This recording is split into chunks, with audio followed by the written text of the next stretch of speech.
Hey y'all, it's Erica from Time to Shrink. I'm coming at you with another of my quick and easy recipes. This one comes together so fast, y'all.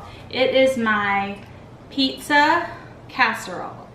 So I use cauliflower rice as the base, and then we just load it up like we would with the pizza. Marinara sauce, cheese. I'm just gonna show you how I do it. It's so quick, so easy, and the whole family just loves it, y'all.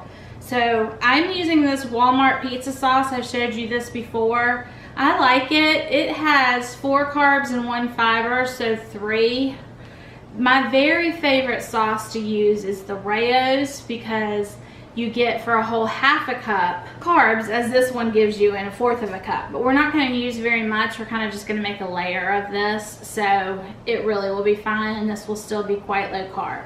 So you get whatever toppings you would like to get together. We are going to use some sausage. I've already ground this sausage up. This was a pound of sausage. And just a tip with sausage or any kind of ground beef, if you let it sit until it's on like completely cooked on one side and starting to brown on the side that's on top, you're going to get these lovely little crispy bits, and that really adds to the flavor. So the first thing that I do is I use this is my favorite. Sometimes we use Trader Joe's, but of just the regular rice cauliflower, price wise, this is my favorite. It doesn't have anything in the ingredients except for cauliflower.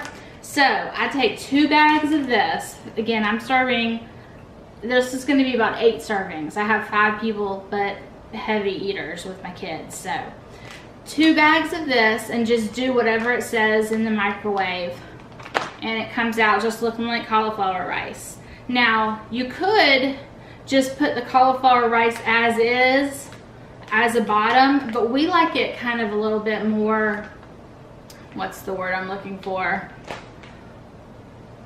Creamy? We like it more creamy. We like the base more creamy. So we are going to use the blender, kind of doctor it up a little bit, and then go from there. But this literally only adds like 2 minutes. So you can go either way with this. So if you don't want to use the blender, then the stuff that I'm going to add into this, you would still go ahead and add it in, and just stir it and then put it in the bottom of the pan. I'm going to do it in the blender.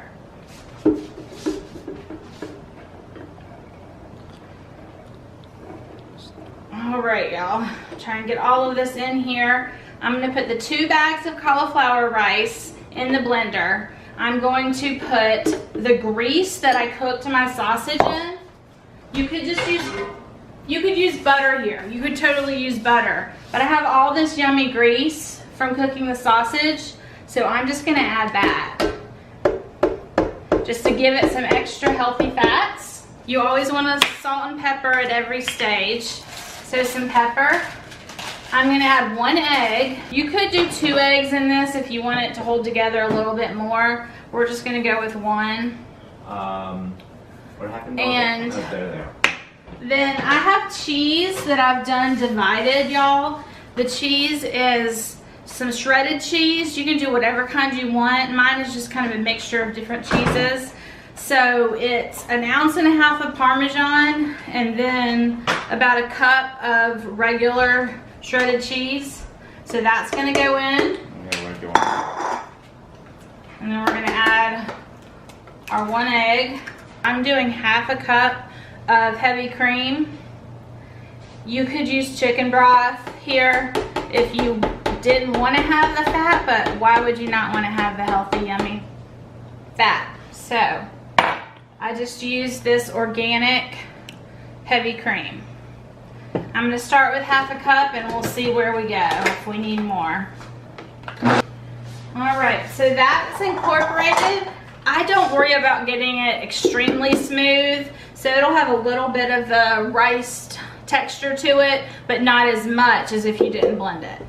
So now we're just going to get this blender out of our way and then start laying our casserole together. So we're going to get our casserole dish. You can use any like 9 by 13. I like this is probably the one I use the most, but it's just a 9 by 13, maybe a tiny bit bigger just because of the angle. And use some spray, Pam, whatever you have. I like this avocado spray just so it doesn't stick. So let's spray that.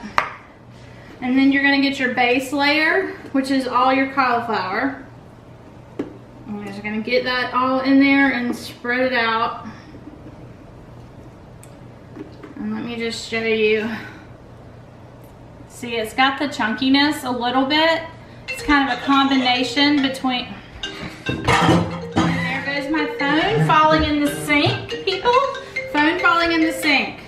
We don't need to talk to them. Let's move on. All right, well, I was gonna show you the consistency. It's halfway between the creaminess of a mashed cauliflower and a riced cauliflower. So I really kind of shoot for in the middle. There we go. Then you just want to take it and make it into one even layer. And you probably could do this if you wanted in 2 smaller dishes, and you could eat one, freeze one if you have a smaller family. Or you could just half all my ingredients if you wanted.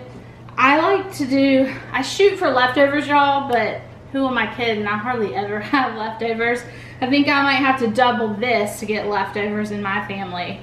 I have 3 growing teenagers and a husband who's a coach, and he's out on the soccer field 3 hours a night too. So they like to eat 1 meal before, 1 meal after type of family, so we go through it. All right, so there we go. Then you take your pizza sauce or spaghetti sauce or whatever kind you choose to use. Just push that on, put that all on there and spread it out. So here's about a cup of the sauce. You can decide if you want a little more, a little less, but you really don't need a whole lot. It's just about the flavor of making it have that pizza flavor. And really, this exact casserole you could make like Mexican style if you wanted. If you just changed all of the seasonings and use salsa for this layer, that would be really yummy. That's a good idea. I just gave myself that idea, y'all. Have never done that. Future meal. Okay, so now we're gonna put our topping. We have some mixed cheese here. Sometimes I just do straight mozzarella, just whatever feels right to you. Whatever you have in your refrigerator is really what we're going with because we haven't been to the store. This is another good casserole to empty out your fridge. Whatever veggies you have that you want to top a pizza with, whatever, if you have some extra sausage left over or some extra ground beef, any of that kind of thing. So I put about half of my cheese, and then I'm going to spread out all my meat. And we are using, like I said, the ground sausage and pepperoni. But again, you can do this however you want. It's more of a method than an exact recipe. However, I will put the exact recipe on my blog, and there'll be a link down below. But feel free to play with it. Okay, I've got some pepperoni. I'm just gonna smear that around. I cut it into a little bit smaller pieces since this is like casserole style, but you could put it on as whole circles, whatever, again, whatever floats your boat. All right, let's get rid of that stuff. Y'all, I have a sink right beside me that I'm always throwing my stuff off camera into. All right, I also have some onions. I'm just gonna put some onions on only part of it because not everybody in my family likes them. And again, onions do have a little bit higher carb count. You can still eat this with the onions and be low carb though. All right, so now I'm just gonna spread the rest of the cheese over the top, and then it's gonna go in the oven. And really, it's cooked, so it just really needs to get to where it's bubbly and everything's melted. So I'm guessing like 25 minutes at 375, and I will let you know if it's different in the recipe that I post and put the link down below. So it's looking like this. It's gonna go in now, and we'll show you how it is in the end. Okay, y'all. Forgot something. Usually in the layer with the cauliflower, I put a little bit of Italian seasoning and garlic seasoning. Totally forgot. Real life happens. So we're just gonna put a little bit of this just to sprinkle all around the top to give it that flavor.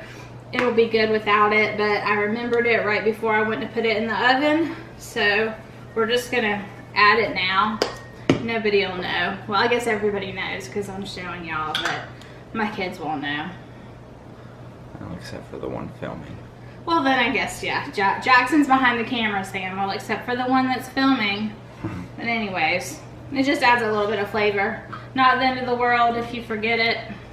This is what happens when you don't use a recipe and you just do things off the top of your head. Sometimes you forget something. I just thought of something, and maybe everybody knows this. It's something that I didn't know for a while, and it's just been a really lifesaver trick. Every time I use my blender now, and it was just, I had such a hard time cleaning it.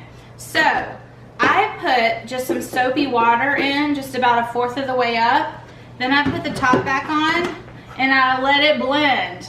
And then when I rinse it out, it's completely clean, and it takes like seconds, where I used to like kill myself trying to clean the blender out. So I don't know if that's helpful to anybody, but it was super helpful to me. I can't remember who told me, but love this little tip. So if you don't know, life-changing.